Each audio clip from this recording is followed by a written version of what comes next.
நன்றாக குருவாழ்க குருவே துணை. இன்னைக்கு ஒரு அற்புதமான ஒரு விஷயம் உங்களுக்கு நான் சொல்லித்தரேன். வாழ்க்கையில் நிறைய கஷ்டப்படுறோம் அப்படின்னு சொல்கிறாங்க. திடீர்னு ஏதாவது ஒரு நல்லதாக இருக்கும், திடீர்னு ஏதாவது ஒரு பிரச்சனை வந்துடுதுன்னு வச்சுக்கோங்களேன். என்ன பண்ணுவோம்? என்ன பண்ணுறதுன்னு தெரியாது. நமக்கு பறந்து ஓடுவோம், இங்கேயும் அங்கேயுமா ஓடுவோம் இல்லையா? என்ன பண்ணுறதுனே தெரியாது. நம்ம ஒரு பயந்துக்கிட்டு கடகடன்னு ஒரு தப்பு காரியம் கூட பண்ணிவிடுவோம். அதை ஒரு சரியாக பண்ணக்கூடாத ஒரு வேலையை கூட பண்ணிடுவோம் இல்லையா? அந்த மாதிரி இல்லாமல் வாழ்க்கையில் பிரச்சனை வந்ததுன்னா முதல்ல என்ன பண்ணணுங்கிறத இப்போ நான் சொல்கிறேன்.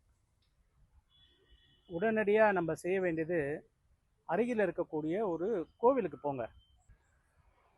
பக்கத்தில் இருக்கிற கோவிலில் போயிட்டு உங்களால் முடிஞ்ச ஒரு ஒரு 100 கிராமோ இல்லை ஒரு 1/4 கிலோவோ மஞ்சள் பொடி வாங்கி அபிஷேகத்துக்கு கொடுங்க. அது உங்களுக்கு எந்த சுவாமி மனசுக்கு பிடிக்கிறதோ அதை கொடுங்க. அந்த சுவாமி கொடுத்துட்டு, இந்த சுவாமி அவங்க எப்போ வேணால் அபிஷேகம் பண்ணட்டும். முடிஞ்ச அபிஷேகம் பண்ணாங்கன்னா நின்று பாருங்கள்.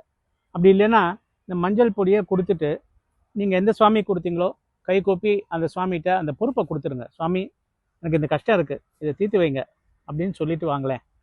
உங்கள் கஷ்டம் தீர்ந்துடும். நீங்கள் எனக்கு சொல்லுவீங்க, சுவாமி நீங்கள் சொன்னதை நான் பண்ணேன், எனக்கு அதே மாதிரி என்னுடைய கஷ்டம் தீர்ந்துடுதுன்னு வந்து சொல்லுவீங்க. ஜெயதுர்காபுரத்தில் சிதறோர் சொன்ன ஒரு பெரிய ரகசியமான ஒரு விஷயம் இது. என்னுடைய குருநாதர் துர்கேசிதர் சொல்லிக் கொடுத்த விஷயம் இன்றைக்கி நான் உங்களுக்கு சொல்லித்தரேன். இதை நீங்களும் தெரிஞ்சுக்கோங்க. உங்கள் நண்பர்கள் உறவினர்களுக்கு இந்த வீடியோவை அனுப்புங்க, அவங்களும் தெரிஞ்சுக்கிட்டோம். நன்றாக குருவாழ்க குருவே துணை.